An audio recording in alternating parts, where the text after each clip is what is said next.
Meus irmãos, vamos abrir a palavra de Deus no livro de Êxodo, capítulo 32.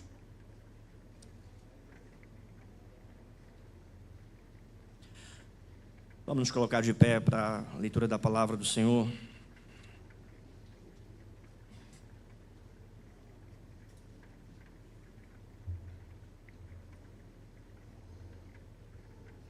Êxodo, capítulo de número 32. Eu irei ler, irmãos, esse capítulo Êxodo, capítulo 32. Eu irei ler especificamente agora do versículo 1 ao versículo 10. Vou ler essa primeira sessão. Entretanto, a mensagem ela vai passar para alguns textos, né? Vai para frente, vai caminhar, e à medida que eu vou expondo a palavra de Deus, então a gente vai lendo o restante do texto do capítulo. Quem encontrou, diga amém. Êxodo, capítulo de número 32, do versículo 1 ao versículo 10, assim diz a palavra do Senhor. Mas vendo o povo que Moisés tardava em descer do monte, acercou-se de Arão e lhe disse: levanta-te e faze-nos deuses que vão adiante de nós, pois quanto a este Moisés, o homem que nos tirou do Egito, não sabemos o que lhe terá sucedido. Disse-lhe Arão: tirai as argolas de ouro das orelhas de vossas mulheres, dos vossos filhos e das vossas filhas, e trazei-mas. Então todo o povo tirou das orelhas as argolas e as trouxe a Arão. Este, recebendo-as de suas mãos, trabalhou o ouro com um buril e fez dele um bezerro fundido. Então disseram: são estes, ó Israel, os teus deuses que te tiraram da terra do Egito? Arão, vendo isto, edificou um altar diante dele e, apregoando, disse: amanhã será festa ao Senhor. No dia seguinte, madrugaram e ofereceram holocaustos e trouxeram ofertas pacíficas, e o povo assentou-se para comer e beber, e levantou-se para divertir-se. Então disse o Senhor a Moisés: vai, desce, porque o teu povo que fizeste sair do Egito se corrompeu, e depressa se desviou do caminho que lhe havia eu ordenado. Fez para si um bezerro fundido, e o adorou, e lhe sacrificou. E diz: são estes, ó Israel, os teus deuses que te tiraram da terra do Egito. Disse mais o Senhor a Moisés: tenho visto este povo, e eis que é povo de dura cerviz. Agora, pois, deixa-me para que se acenda contra eles o meu furor, e eu os consuma, e de ti farei uma grande nação. Vamos orar. Senhor Deus, amado Pai, nós lemos a Tua palavra, Senhor. Te pedimos nesse momento, fala ao nosso coração, abre o nosso entendimento para compreender, cativa a Tua palavra, Senhor, em nossa mente. Que o Teu Espírito Santo nos ilumine para entendermos e também para praticarmos a Tua palavra. Assim nós te pedimos, em nome do Senhor Jesus. Amém. Podem sentar, meus irmãos.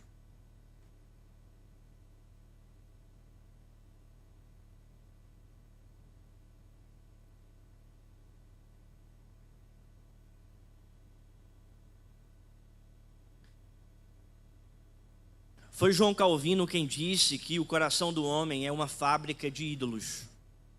O coração do homem é uma fábrica de ídolos. E de fato, o nosso coração é propenso a fazer o mal e fabricar ídolos. O pecado do homem faz com que a boa criação de Deus seja colocada no lugar do próprio Deus. Esse lugar que pertence exclusivamente ao Criador. Ao longo da história humana, o mesmo problema é registrado, o problema da idolatria. O problema da idolatria. Esse pecado que é descrito pelo texto sagrado como um pecado grave ou um grande pecado, conforme está registrado no capítulo 32, no versículo de número 30. No dia seguinte, disse Moisés ao povo: vós cometestes grande pecado. O pecado da idolatria não é simplesmente a imagem que é criada e fabricada por mãos humanas, e o povo então adora essa imagem, ou fala com essa imagem como se fosse Deus. Entretanto, se cria ídolos no coração humano, esses ídolos então são adorados pelos homens. Os altares da juventude, por exemplo, dessa geração, você vê os jogos online, a internet, onde muitos jovens são viciados. A Organização Mundial da Saúde, em sua resposta a isso, já reconhece o vício por esse tipo de entretenimento como uma espécie de transtorno mental. O mesmo parâmetro parece ser aplicado também aos vícios relacionados ao trabalho. E o trabalho tem se tornado um ídolo, um Deus para muitas pessoas. Você percebe isso também em relação ao ativismo, porque o ativismo também tem se tornado um ídolo, um Deus também para muitas pessoas.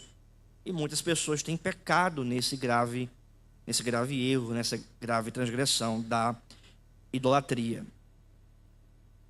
A gula também não escapa da lista. Muitas vezes se esconde por trás de títulos como compulsão alimentar e por aí vai. Em suma, aquilo que a Bíblia chama de idolatria, a sociedade tem chamado de doença. Aquilo que a Bíblia fala que é idolatria, muitos de nós não chamamos mais de idolatria, chamamos de uma doença, de transtorno ou coisa parecida como esta.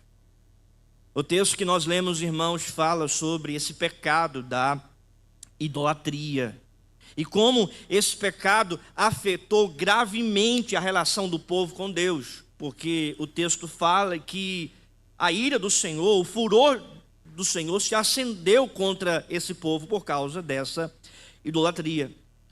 O capítulo 32, o texto que lemos, que narra esse episódio tão conhecido, quando o povo então cria um bezerro de ouro e passa a idolatrar esse bezerro, a adorar esse bezerro como se fosse Deus.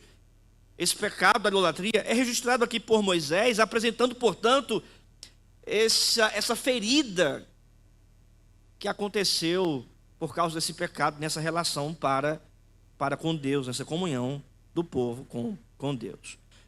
O capítulo 32 e essa narrativa, ela está inserida entre a ordem de Deus para a construção do tabernáculo e a própria execução da construção do tabernáculo. Como nós já vimos anteriormente, o povo havia saído da terra do Egito, estava caminhando em direção ao monte, onde eles ali iriam adorar a Deus, iriam também ouvir a palavra do Senhor. Nesse percurso você percebe que o povo murmura e Deus então repreende o povo. O povo murmura por causa da água que falta, Deus manda água. O povo murmura por causa do alimento que não tinha, então Deus manda o maná. Em seguida Deus apresenta para Moisés as ordens da construção do tabernáculo. Eles chegam no pé do Monte Sinai. E então Moisés sobe ao monte para falar com Deus. Enquanto Moisés está falando com Deus e Deus falando com Moisés, nessa comunhão profunda que Moisés tem com o Senhor, o povo lá embaixo, no pé do monte, sente a falta de Moisés. E é isso que está registrado no capítulo 32, no versículo 1. Mas vendo o povo que Moisés tardava em descer do monte, acercou-se de Arão e lhe disse: levanta-te, faze-nos deuses que vão adiante de nós, pois quanto a este Moisés, o homem que nos tirou do Egito, não sabemos o que lhe terá sucedido. Eles sentem a falta e então eles pedem deuses para irem adiante deles, porque eles sentem a falta de Moisés. Você então tem nessa narrativa o problema do pecado, a natureza desse pecado, da idolatria.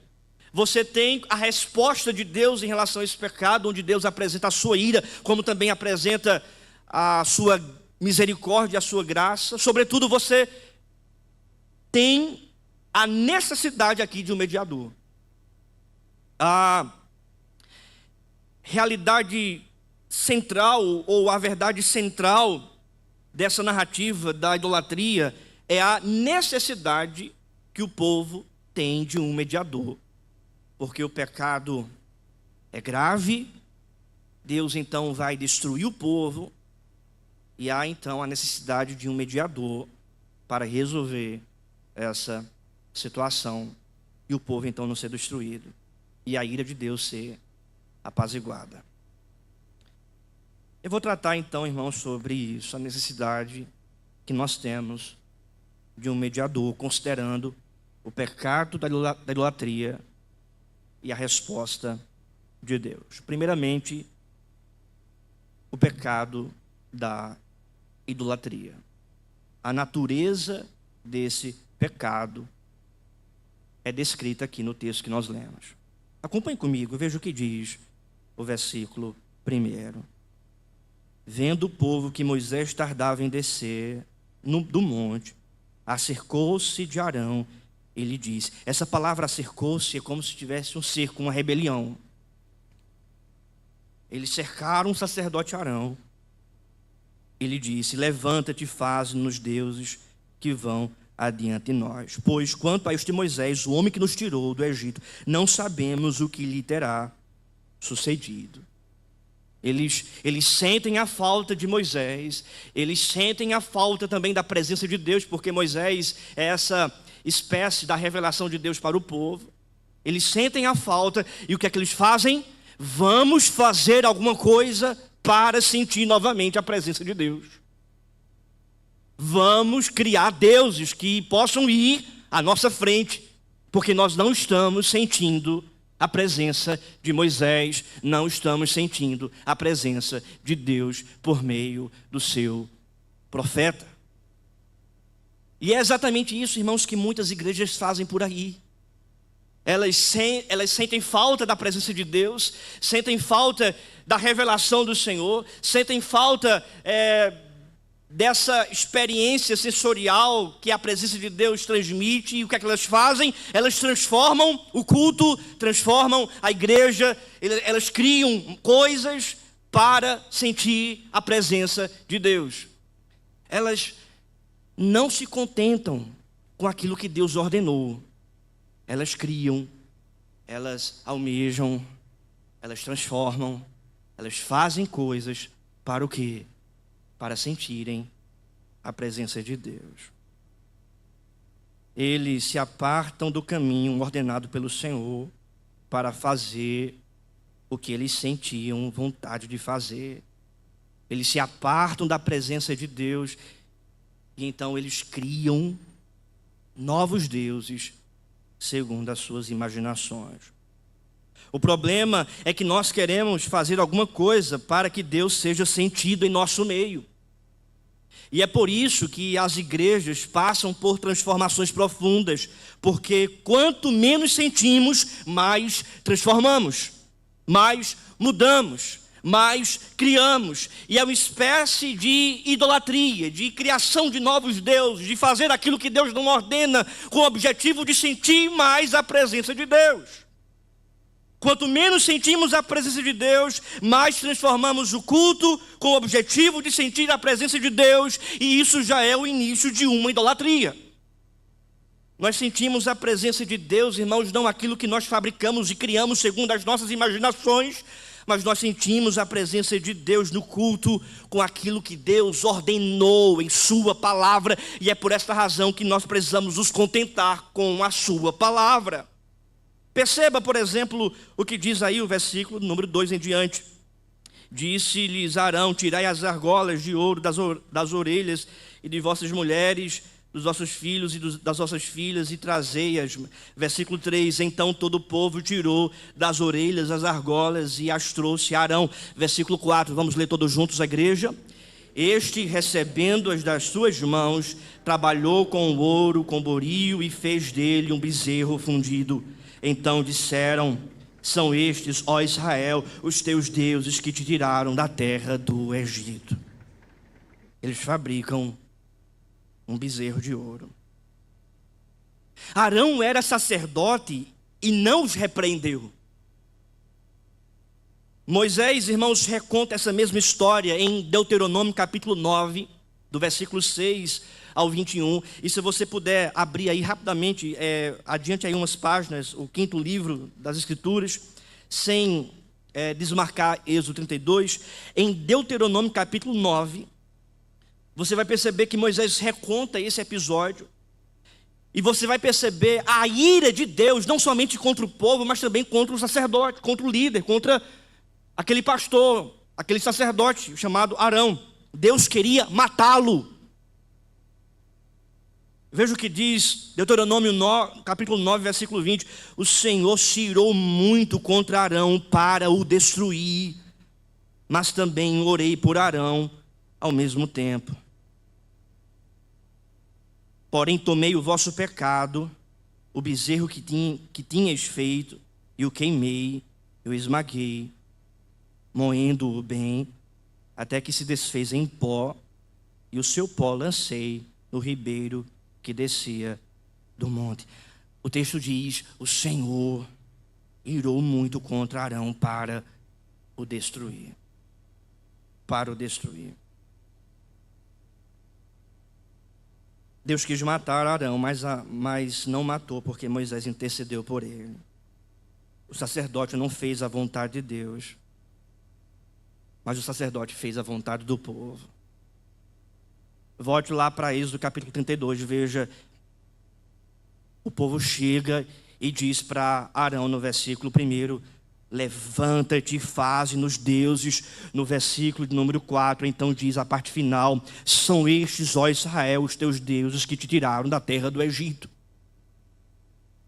Então, você percebe que Arão, ele não repreende o povo, mas Arão, ele faz a vontade do povo.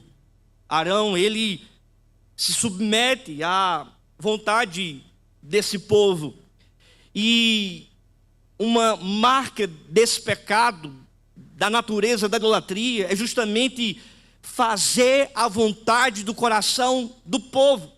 Tem até um ditado que diz que a voz do povo é a voz de Deus, mas é uma mentira, porque a voz do povo aqui não foi a voz de Deus, foi a voz do diabo. Eles fizeram um falso Deus, um bezerro de ouro, e o pastor daquela igreja, o sacerdote daquele povo, se curvou diante do povo e fez deuses para aquele povo.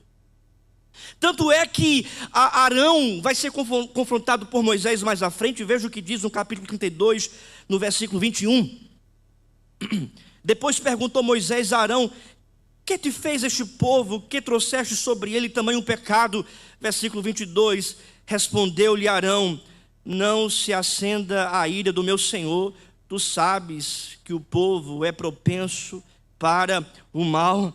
Aí veja o que diz aí o final, o versículo 24, então lhes disse: quem tem ouro, tire-o. Deram-mo, e eu lancei no fogo, e saiu este bezerro. Ele confrontado por Moisés, ele diz: ó, foi o povo,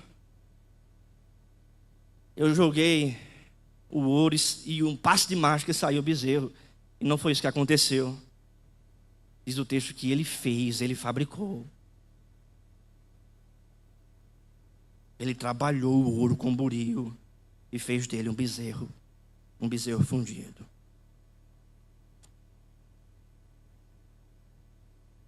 Uma consideração, irmãos: que ouro é este? Que ouro é este? De onde vem esse ouro? Esse ouro vem lá do Egito, não é verdade? Porque quando eles saíram do Egito, Deus disse assim para o povo: vai e pede o salário do trabalho que vocês tanto trabalharam aqui, vocês receberão as recompensas em prata, bronze, ouro. Mas esse ouro não é simplesmente a recompensa de um trabalho. Esse ouro é de fato um presente do próprio Deus, porque foi Deus que assim permitiu os egípcios darem ouro para o povo de Israel. Se você voltar aí a sua Bíblia, algumas páginas, você vai perceber exatamente isso. Esse ouro, ele foi dado pelo próprio Deus. Abra aí Êxodo capítulo 12, versículo 35. Fizeram, pois, os filhos de Israel, conforme a palavra de Moisés, e pediram aos egípcios objetos de prata e objetos de ouro e roupas. Versículo 36 do capítulo 12 de Êxodo. Vamos ler juntos? E o Senhor fez que seu povo encontrasse favor da parte dos egípcios, de maneira que estes lhe davam o que pediam, e despojaram os egípcios. Ou seja, foi o Senhor que fez o seu povo encontrar favor dos egípcios para receber o ouro. Então, quando nós voltamos para Êxodo capítulo 32, e nós percebemos então Arão pedindo para que o povo trouxesse o ouro, esse ouro foi dado pelo próprio Deus. E esse ouro que foi dado pelo próprio Deus agora é utilizado para fazer um ídolo, para fazer um bezerro de ouro. Nós podemos, irmãos, utilizar aquilo que Deus nos dá para o avanço do reino, para a glória de Deus, mas também nós podemos utilizar aquilo que Deus tem nos dado para fabricarmos ídolos, para correr atrás de ídolos que nós fabricamos em nosso coração. E quantos de nós então não elege o trabalho como seu ídolo? Aquilo que Deus te deu, o trabalho que Deus te deu, se tornou um bezerro de ouro em sua vida, e você então usa aquilo que Deus te deu para fabricar um ídolo em seu coração.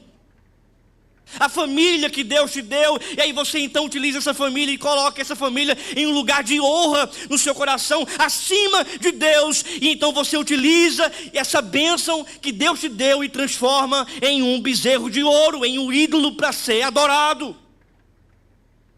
Quando você então utiliza as bênçãos, as coisas que Deus tem dado para você, e você as utiliza para servi-lo, para servir essas coisas, para adorar essas coisas, para gastar mais tempo com essas coisas, para colocar essas coisas como a prioridade da sua vida. Quando você faz isso, você está utilizando o ouro que Deus te deu e fazendo desse ouro um bezerro de ouro, um ídolo. E você está caindo no pecado da idolatria. Veja o que diz a parte final do versículo 4 de Êxodo 32. Os teus deuses que te tiraram da terra do Egito são estes. Versículo 5. Arão, vendo isso, edificou um altar diante dele, e apregoando disse: amanhã será festa ao Senhor.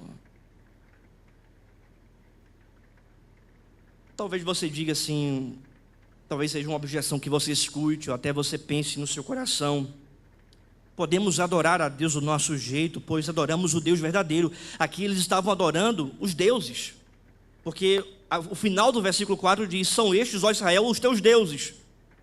Aí você pode pensar, eles estão adorando os falsos deuses. Mas se fosse o Deus verdadeiro, então poderia, e a resposta é não. Porque embora a linguagem utilizada primeiramente por Moisés seja que eles estão aí diante dos falsos deuses, mas a linguagem se refere ao Deus único e verdadeiro, porque o texto diz no final do versículo 4: são estes, ó Israel, os teus deuses que te tiraram da terra do Egito. E a pergunta é: quem foi que tirou esse povo da terra do Egito? Foi o Deus único e verdadeiro, não foi o falso Deus, não foram os falsos deuses. A linguagem que Arão utiliza é uma linguagem apropriada para o único Deus poderoso e verdadeiro. Então eles estão criando falsos deuses e utilizando para esses falsos deuses uma linguagem apropriada para o Deus único e verdadeiro.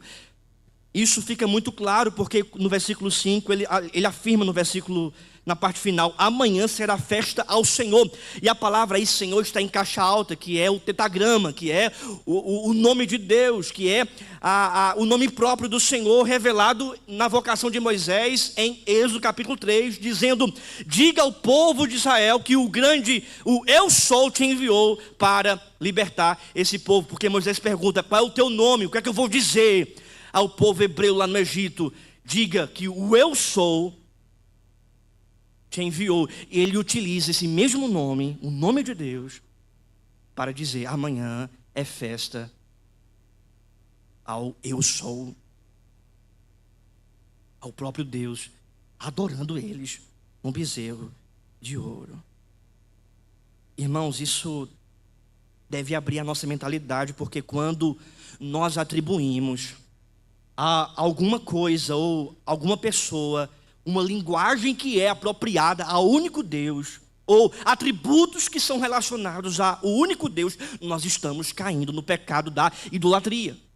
Por exemplo, alguns dizem assim: eu oro aos santos, mas isso não é idolatria, porque eles não são deuses para mim. O santo não é um Deus para mim. Eu peço a intercessão a ele ou a eles, mas não é idolatria, porque eles não são deuses. E talvez alguém diga: e eu creio que ele não é um Deus. Entretanto, ou a pessoa que diz isso está utilizando uma linguagem que é apropriada para o único Deus verdadeiro aos santos, orando, que deveria se orar ao único Deus verdadeiro, orando e pedindo intercessão a santos.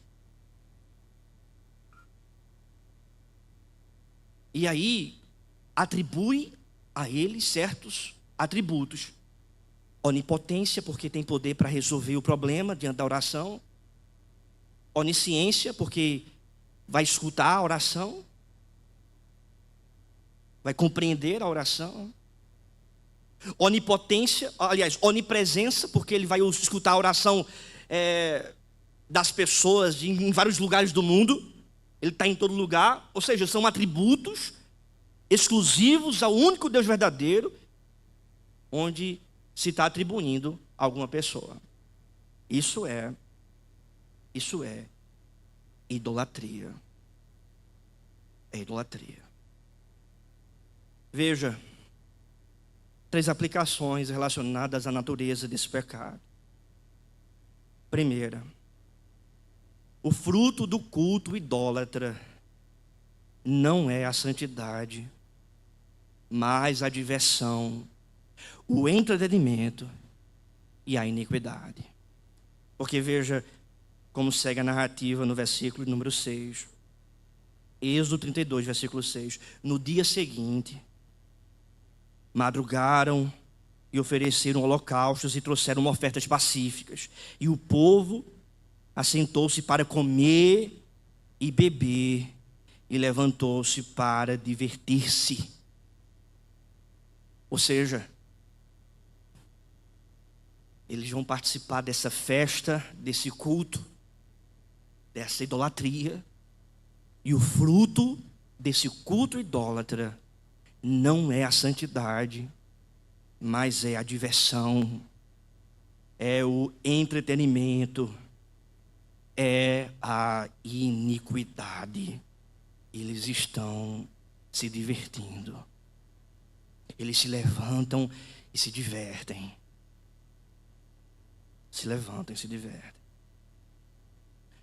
Nós percebemos, irmãos, que quando o povo não se contenta com aquilo que Deus ordenou e procura então fazer alguma coisa para de algum modo sentir a presença de Deus, então se cria, segundo as imaginações dos homens, padrões de culto, modelos de culto, formas de culto, que não foram ordenadas pela palavra de Deus, com o objetivo de talvez sentir a presença de Deus, mas não está ordenado pelo Senhor. E com o objetivo talvez de trazer certa alegria, uma alegria mecânica e não uma verdadeira alegria, então surge entretenimento, diversão, fruto de um culto idólatra, porque foi exatamente isso que aconteceu aqui. Eles se divertem, eles estão se divertindo. A segunda aplicação é que não adianta você ter boa teologia, mas não aplicar corretamente essa boa teologia, porque nós percebemos no diálogo de Moisés com Arão, que Moisés vai perguntar: o que foi que aconteceu, Arão, aqui? O que é que houve aqui? E aí Arão vai responder teologicamente uma resposta perfeita, uma perícia perfeita. Porque veja o que diz o texto no versículo de número 22. Respondeu-lhe Arão: não se acenda a ira do meu senhor, tu sabes que o povo é propenso para o mal.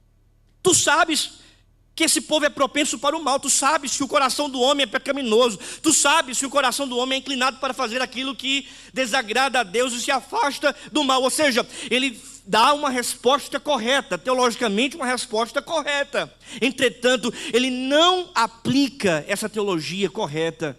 Porque qual seria a resposta, ou melhor, qual seria a aplicação? O coração do homem é propenso para o mal. Por isso, eu não vou permitir. Mas ele não faz isso.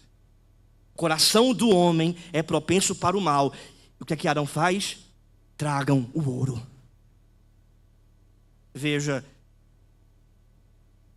versículo de número 23. Pois me disseram: faze-nos deuses que vão diante de nós. Versículo 24. Então lhes disse: quem tem ouro, tire-o. O coração do homem é propenso para o mal, mas ele não aplica corretamente a teologia. Isso é um erro.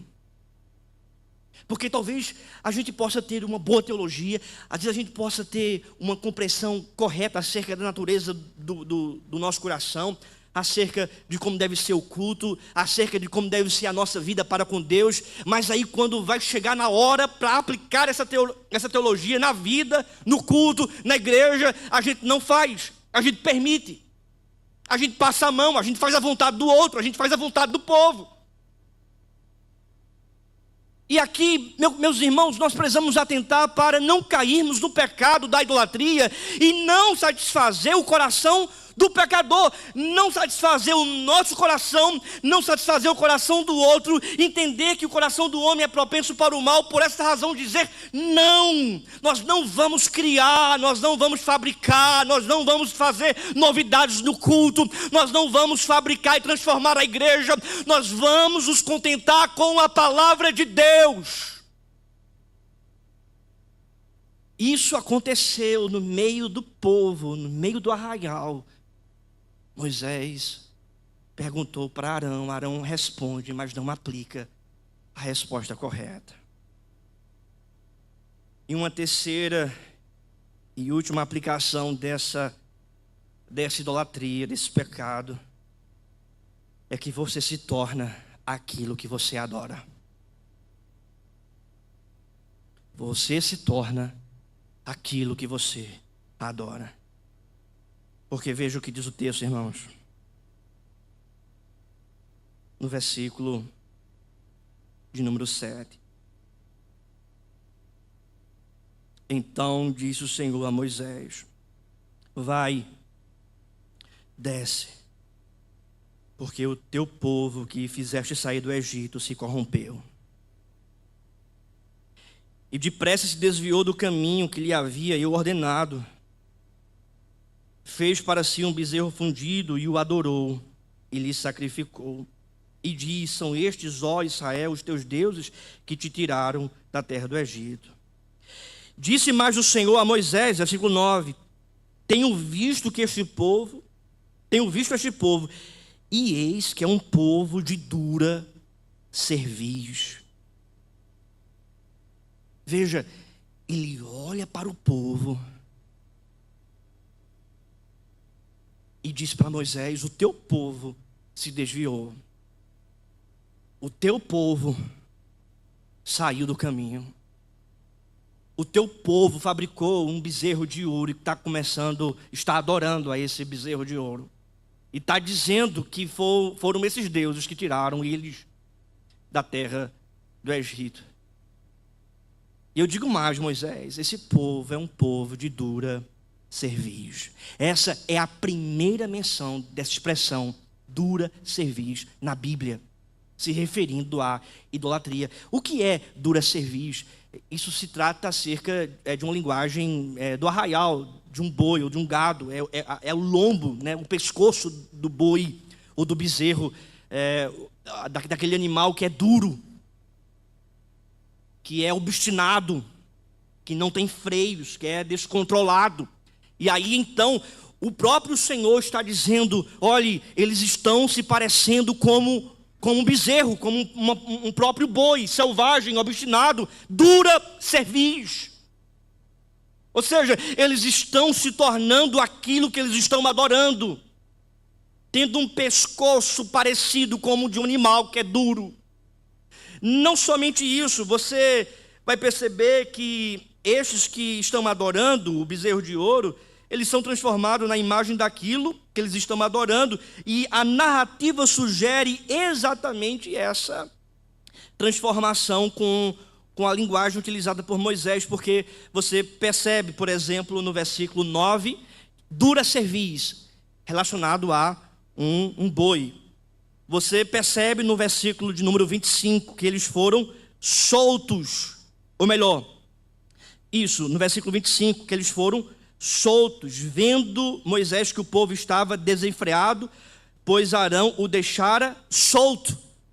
Você percebe outra linguagem apresentada por Moisés, que eles saíram do caminho, no versículo de número 8. Depressa se desviou do caminho. Ou seja, é a linguagem mesmo de uma boiada, de um gado, que eles são, um povo dura cerviz, eles são soltos, eles se desviam do caminho.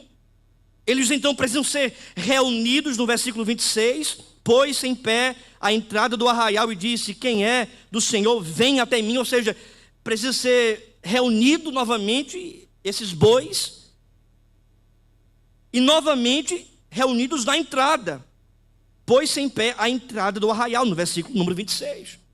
Então a linguagem de fato de um gado que é solto, se desvia do caminho, é obstinado, desenfreado e vai desviar, está se desviando e precisa então de alguém chamar de volta para colocar na entrada, na porta e fazer então essa boiada, esse gado entrar no caminho. Eles estão sendo transformados na imagem de um bezerro. Não somente em relação à natureza, mas também na prática, porque veja o que diz o versículo 25. Êxodo 32, versículo 25. Vendo Moisés que o povo estava o quê? Desenfreado. Sem controle. Sem limite. Caminhando pelo instinto.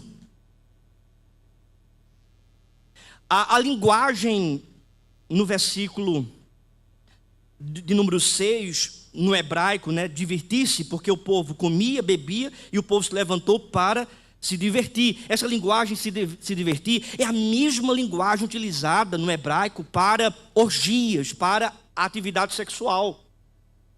Alguns estudiosos sugerem que eles estavam entrando em atividade sexual, em orgias, como oferenda a Deus. Eles estavam satisfazendo a própria carne como oferta de louvor ao falso Deus. Não tinha controle, não tinha domínio. Eles estavam caminhando segundo a vontade da carne, como um animal no cio, como alguém que segue a sua própria vontade, o seu próprio instinto. Eles estão caminhando segundo a imagem de um animal. Você se torna aquilo que você adora.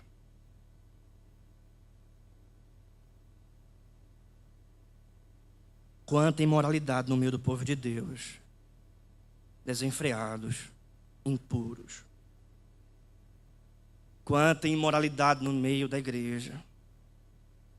Quanta impureza no meio da igreja. Quantos adultérios. Quantos divórcios. Quantos namoros impuros. Quanta pornografia. Por que isso acontece? Porque eles servem a Deus segundo os seus próprios pensamentos. Porque eles criaram ídolos em seus corações. Como animais sem freios, eles caminham no arraial de Deus.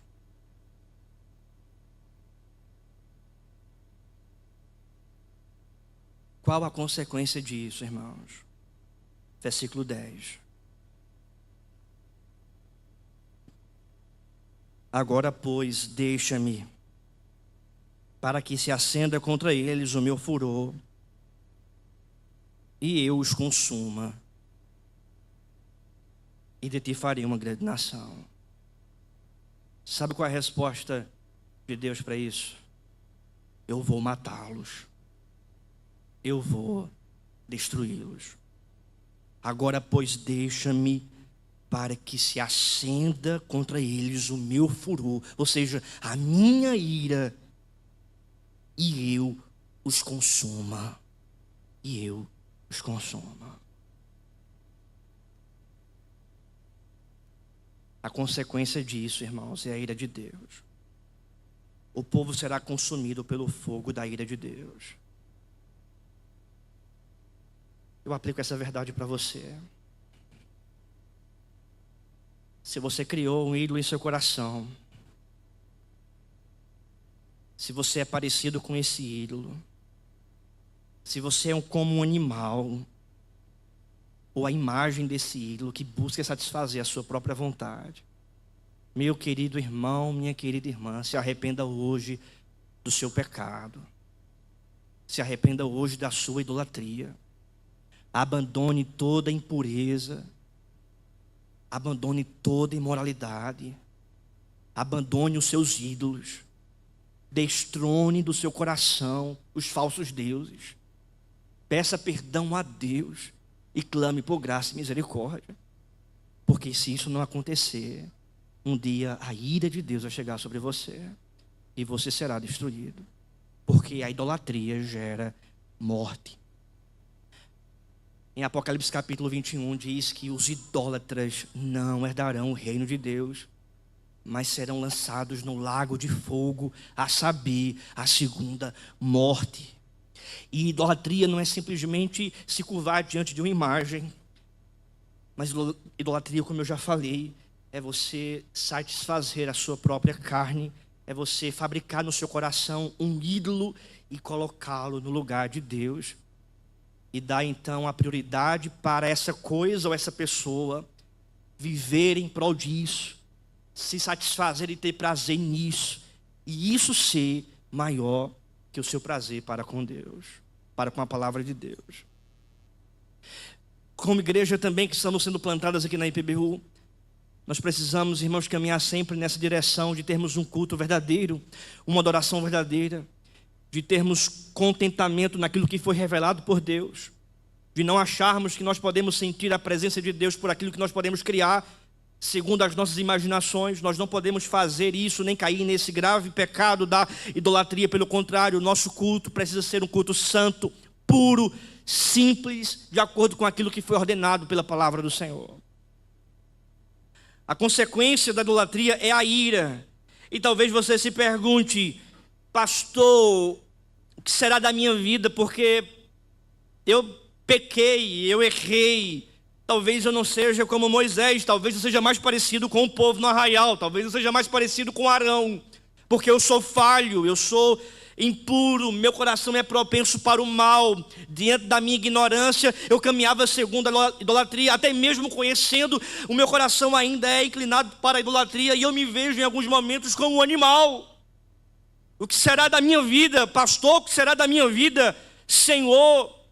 E aí, irmãos, entra então a necessidade de um mediador. Porque o texto mostra no capítulo 32, no versículo 11: porém, Moisés suplicou ao Senhor, seu Deus, e disse: porque se acende, Senhor, a tua ira contra o teu povo, que tiraste da terra do Egito, com grande fortaleza e poderosa mão. A ira de Deus estava sobre nós. A ira do Senhor estava sobre a nossa vida. Nós estávamos trilhando o caminho da morte eterna por causa dos nossos pecados, por causa da nossa idolatria. O furor de Deus estava sobre a nossa vida, contra a nossa vida. Mas então vem o mediador, e a palavra diz: porém, Moisés. Porém, o mediador, ele aparece. Esse mediador vai aparecer, e aparece aqui no texto, para revelar então a misericórdia e a graça de Deus para com o povo pecador. Porque veja as três argumentações aqui da intercessão de Moisés. Primeiramente, Moisés está preocupado com o nome de Deus. Segundo, preocupado com o pacto, a aliança que Deus fez com o seu povo. E terceiro, a terceira argumentação é a preocupação com a palavra eterna de Deus. Veja, por que se acende o Senhor a tua ira contra o teu povo que tiraste da terra do Egito? Versículo 12, a preocupação de Moisés com o nome de Deus. Porque hão de dizer os egípcios: com maus intentos os tirou, para matá-los nos montes e para consumi-los da face da terra.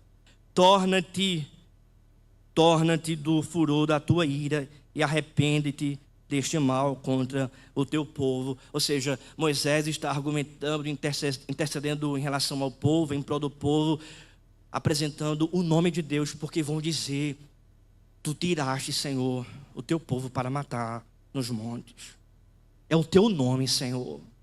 Não é por causa do povo, não é por causa de alguma coisa boa neste povo, mas é por causa do teu nome, por amor ao teu nome, porque vão dizer: foi o Senhor que fez, e fez para matá-los, não sustentou, não redimiu, não conduziu para a terra de Canaã.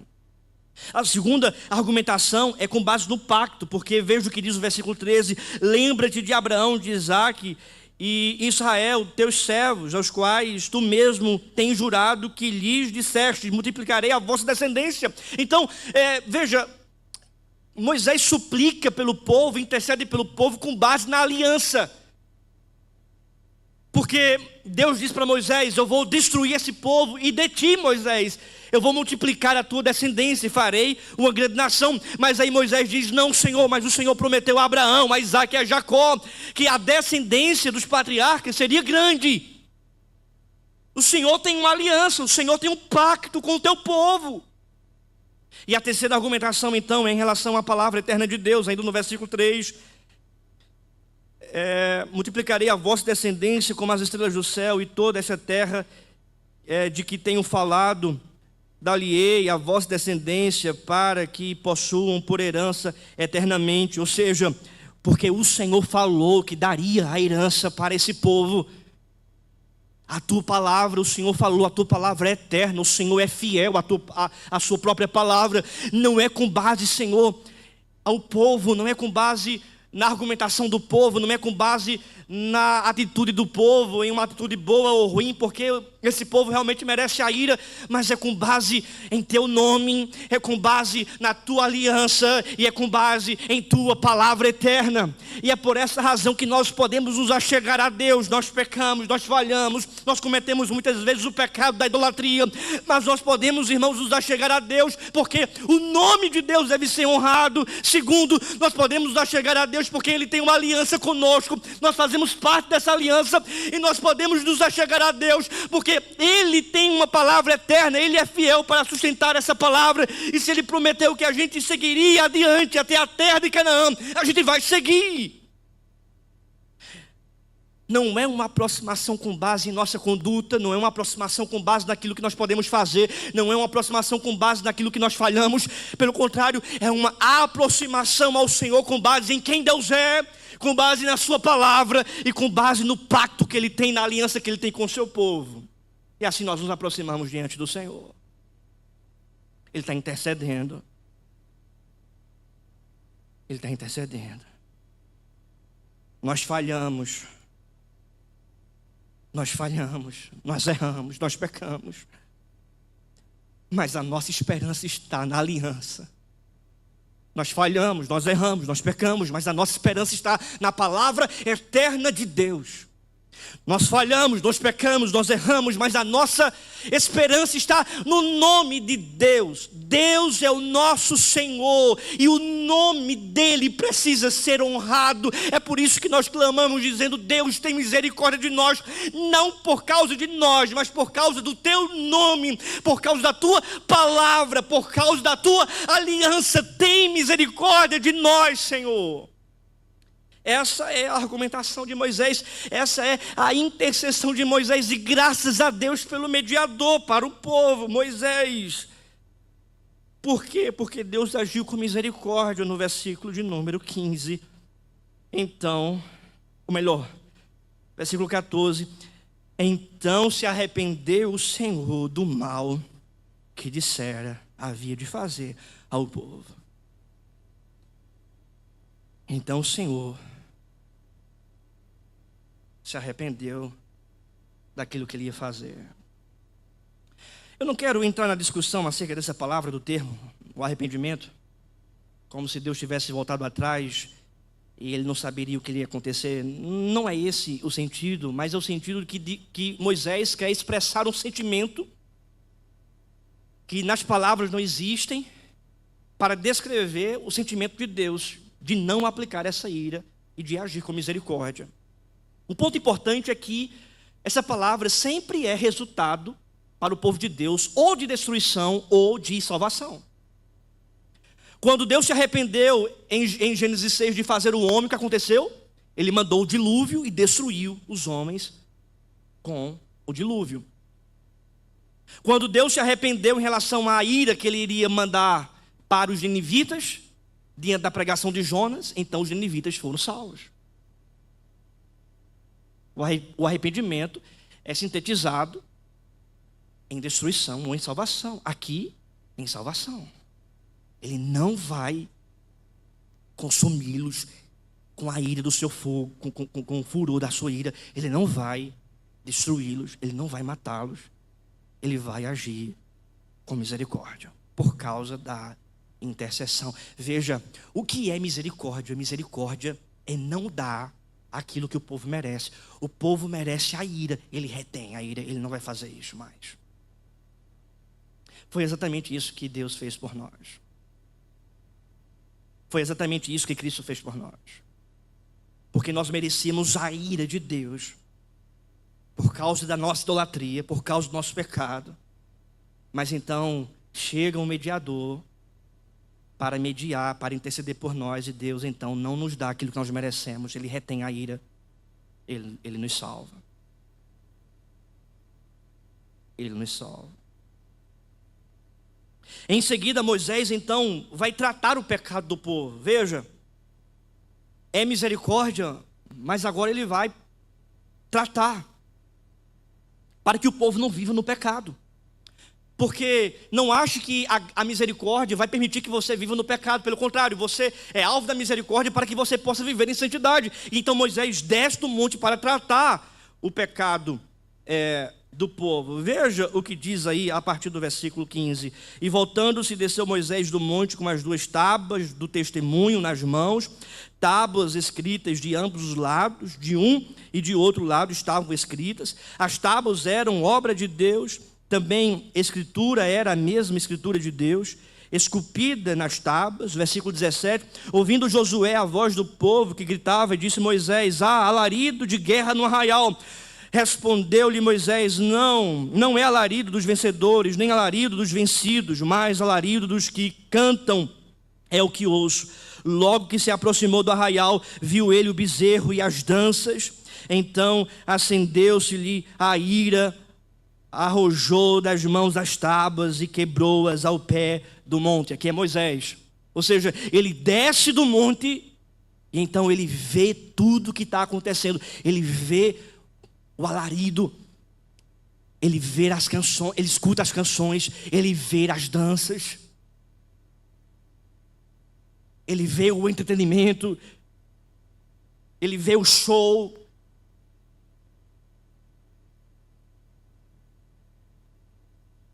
O culto a si mesmo produz carnalidade, impureza. E então, veja, a ira de Moisés arrajou das mãos as tábuas e quebrou-as ao pé do monte, versículo 20, e pegando no bezerro que tinha feito, queimou e o reduziu a pó, que espalhou sobre as águas e deu de beber aos filhos de Israel. O Deus a quem vocês servem não passa de um excremento, pois vocês bebem. Ele destrói aquele bezerro de ouro, se torna pó aquele ídolo e dá de beber para os filhos de Israel. Eles bebem aquilo que eles fabricaram. Então você vê o diálogo que Moisés tem com Arão, nós já vimos isso. Veja o que diz o versículo 25. Vendo Moisés que o povo estava desenfreado, pois Arão o deixara à solta, para a vergonha no meio dos seus inimigos, pôs-se em pé à entrada do arraial e disse: quem é do Senhor, vem até mim. Então se juntaram a ele todos os filhos de Levi. E é importante aqui considerar que a tribo de Levi, ela é espalhada pelas outras tribos. Então, houve uma consagração. Venham, quem é do Senhor, venham até mim. E os filhos de Levi, então, foram até Moisés. Versículo de número 27. As quais disse: assim diz o Senhor, Deus de Israel, cada um cinja a espada sobre o lado, passai e tornai a passar pelo arraial de porta em porta, e mate cada um a seu irmão, cada um a seu amigo, e cada um a seu vizinho. E fizeram os filhos de Levi segundo a palavra de Moisés, e caíram do povo naquele dia uns 3.000 homens. É intrigante a reação de Moisés, porque, veja, Deus se arrepende de destruí-los. Mas aí quando Moisés desce do monte e vê a gravidade do que aconteceu, ele diz: não pode ficar assim.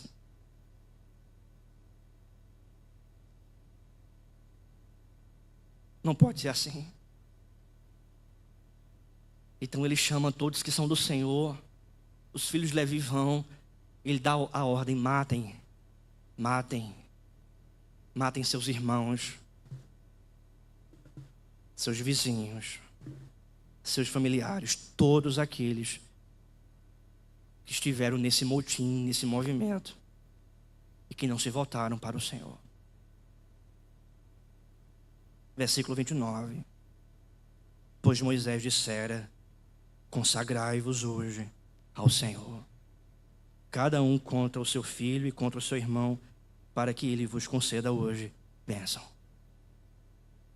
Tirai a impureza no meio do povo de Deus. Isso sem dúvida pode ser aplicado à disciplina eclesiástica. Quando o apóstolo Paulo, ele diz: olhem, exclua do rol de membros aquele que não se arrepende do seu pecado, para que o fermento não levede toda a massa. Arranque, risque, trate-o como morto, para que a igreja, para que o povo de Deus seja consagrado, para que não haja pecado no meio do arraial do Senhor, no meio do povo de Deus. E aí ele então vai falar com o Senhor novamente. Ele vê a gravidade do problema e ele vai então pedir a Deus perdão pelo povo. Versículo 30. No dia seguinte, disse Moisés ao povo: vós cometestes grande pecado.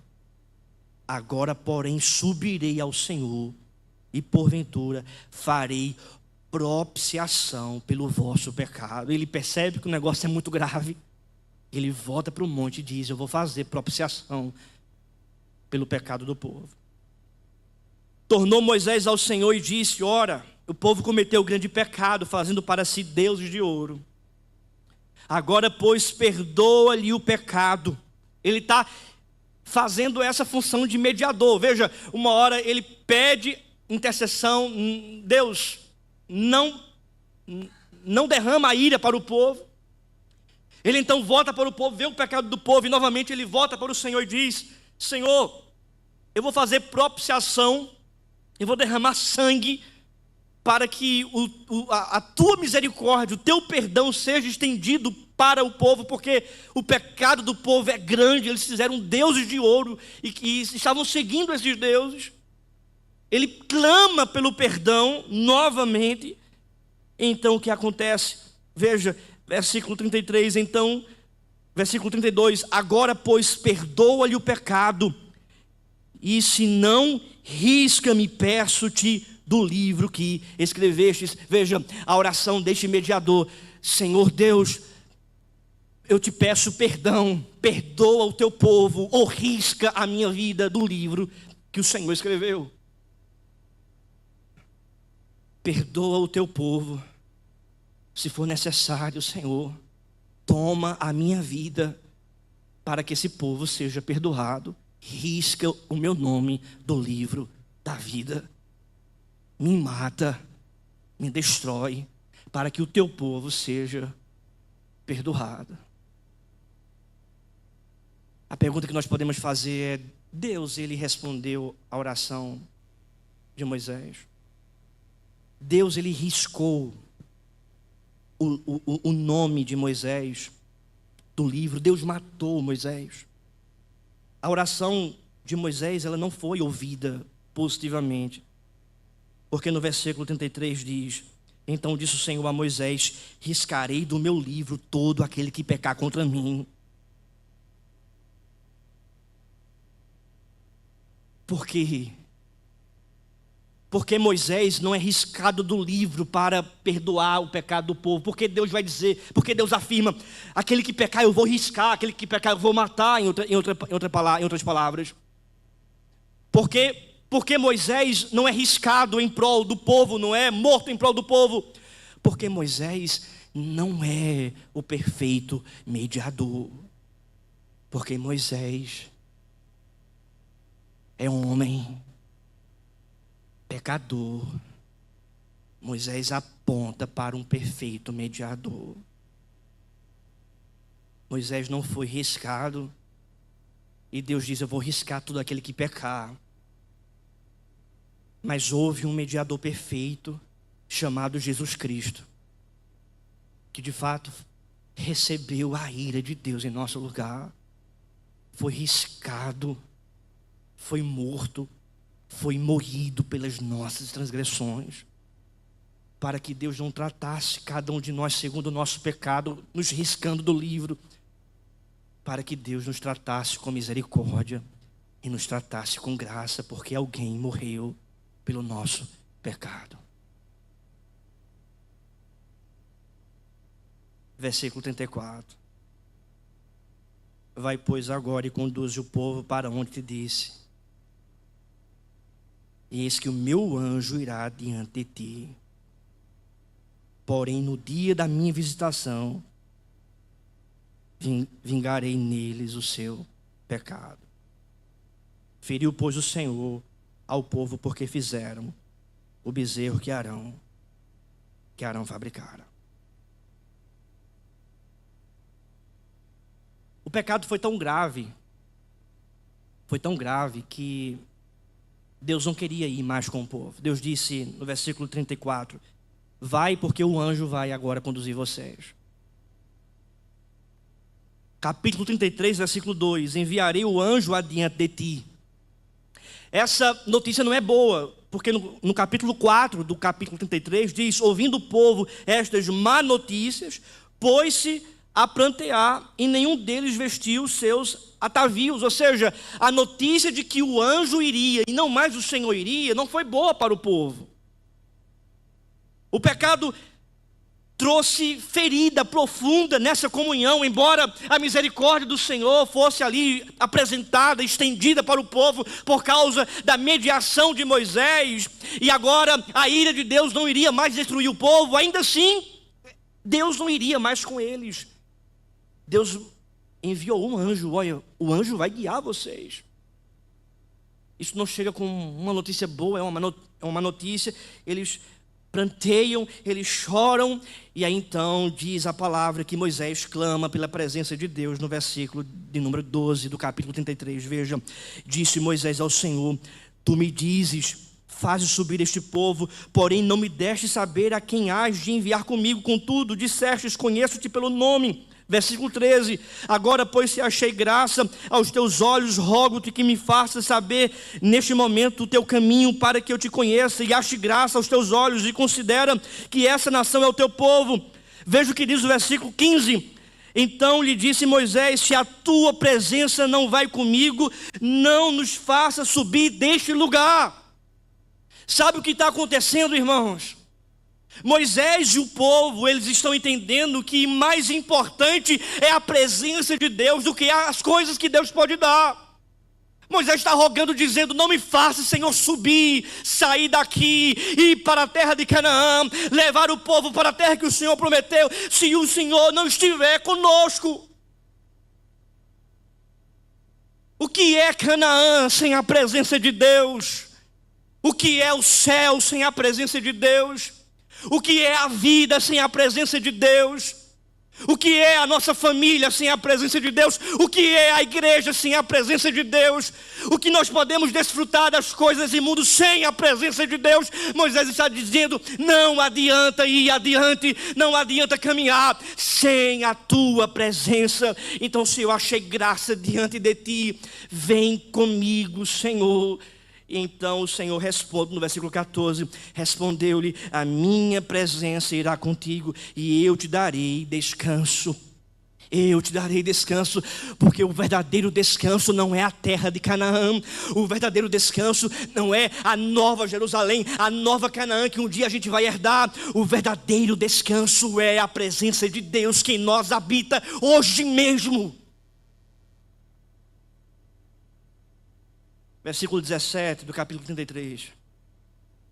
Disse o Senhor a Moisés, farei também isto que dissestes, porque achastes graça aos meus olhos, e eu te conheço pelo nome. Veja, a graça é apresentada no versículo 17, a graça é apresentada no versículo 12 e 13. Graça se chama favor imerecido. Primeiramente, ele age com misericórdia, ele não dá aquilo que nós merecemos. Nós merecemos a ira e a morte, mas ele retém. Agora ele é gracioso, ele dá aquilo que nós não merecemos a presença, mas ele está presente, ele vem até nós, ele é gracioso por causa do mediador, por causa de Cristo. E é isso que nós podemos, irmãos, nos assegurar, que por causa de Cristo Jesus nós recebemos a misericórdia do Pai, e que por causa de Cristo Jesus nós recebemos também a graça dele. Ele não dá aquilo que a gente merece, e ele dá aquilo que nós não merecemos, por causa unicamente de Jesus Cristo, o nosso único mediador. O nosso único mediador. Eu concluo, irmãos, essa palavra com 3 aplicações finais. O verdadeiro Deus nos coloca de joelhos, em verdadeira adoração. Porque veja o que diz o versículo de número 18. Então ele disse, rogo-te que me mostre a tua glória. Respondeu-lhe, farei passar toda a minha bondade diante de ti, e te proclamarei o nome do Senhor, e terei misericórdia de quem tiver misericórdia, e compadecerei de quem eu me compadecer. Ele pede pela glória, e Deus está dizendo, eu vou passar diante de ti a minha bondade, eu vou ser misericordioso, eu vou ser compassivo. Isso é registrado novamente no capítulo 34, versículo 5, veja. Tendo o Senhor descido da nuvem ali, esteve junto dele e proclamou o nome do Senhor. E passando o Senhor por diante dele, clamou: Senhor, Senhor, Deus compassivo, clemente, longânimo e grande em misericórdia e fidelidade, que guarda a misericórdia em 1000 gerações, que perdoa a iniquidade, a transgressão e o pecado, ainda que não inocente o culpado, e visita a iniquidade dos pais, nos filhos e nos filhos dos filhos, até a 3ª e 4ª geração. Versículo 8: e imediatamente curvando-se Moisés para a terra, o adorou, porque o verdadeiro Deus nos coloca de joelhos em verdadeira adoração. Moisés não se diverte, Moisés não cria entretenimento, Moisés não é um boi desenfreado, Moisés não é um animal, mas Moisés contempla a glória de Deus, a bondade de Deus, a misericórdia de Deus. Ele diz: Senhor compassivo, longânimo, que não inocenta o pecado, mas age com misericórdia com base no mediador. E imediatamente Moisés se curva, ele se dobra em terra e então o adora. O verdadeiro culto, segundo a aplicação, o verdadeiro culto produz em nós quebrantamento, arrependimento e santidade. Quebrantamento porque ele se quebra, ele se curva, ele se arrepende. No versículo 9 diz o Senhor: agora achei graça aos teus olhos, segue em nosso meio conosco, porque este povo é de dura cerviz. Perdoa a nossa iniquidade, o nosso pecado, e toma-nos por tua herança. Ele pede perdão, ele se quebranta, ele se arrepende pelo povo e pede então perdão. O culto verdadeiro produz quebrantamento, arrependimento e santidade. Eles não querem viver mais no pecado, eles não querem viver mais na iniquidade, eles querem viver agora diante do Senhor, na presença do Senhor. Anda conosco, Senhor. A 3ª e última aplicação, irmãos: adorando ao verdadeiro Deus, seremos transformados conforme a sua gloriosa imagem. Andando com Deus, adorando a Ele, seremos transformados conforme a sua gloriosa imagem. Porque veja o que diz no versículo número 29 do capítulo 34. Quando desceu Moisés do monte Sinai, tendo nas mãos as suas tábuas do testemunho, sim, quando desceu do monte, não sabia Moisés que a pele do seu rosto resplandecia, depois de haver Deus falado com ele. Olhando Arão e todos os filhos de Israel para Moisés, eis que resplandecia a pele do seu rosto, e temeram chegar-se a ele. Veja, enquanto que os outros estavam parecidos como um boi, um animal, Moisés adorando a Deus no monte, falando com Deus no monte, o rosto de Moisés resplandecia e a glória do Senhor se revelava na vida dele.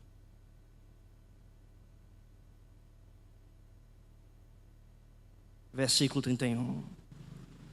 Então Moisés os chamou, Arão e todos os príncipes da congregação, tornaram a ele, e Moisés lhes falou.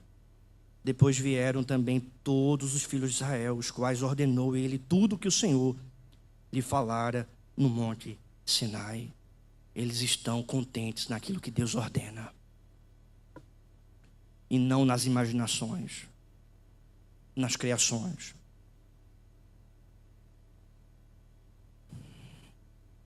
Moisés não reflete a imagem de um animal. Moisés reflete a imagem do Deus glorioso. O apóstolo Paulo diz: porquanto aos que de antemão conheceu, também os predestinou para serem conformes à imagem de seu Filho, Jesus Cristo. E em outra ocasião, Paulo afirma: e todos nós, com o rosto desvendado, contemplando como por espelho a glória do Senhor, somos transformados de glória em glória em sua própria imagem, como pelo Senhor, o Espírito. Porque é que aqueles que adoram o verdadeiro Deus são transformados de glória em glória. Você tem então a natureza desse pecado terrível, que gera a morte. Então você tem a manifestação da misericórdia e da graça de Deus, fundamentados no mediador. Eu concluo esse sermão dizendo que importa, irmãos, que o Senhor cresça, que os ídolos sejam destronados do nosso coração e que Deus, o nosso Deus, seja o único Senhor da nossa vida. Fiquemos de pé, vamos orar.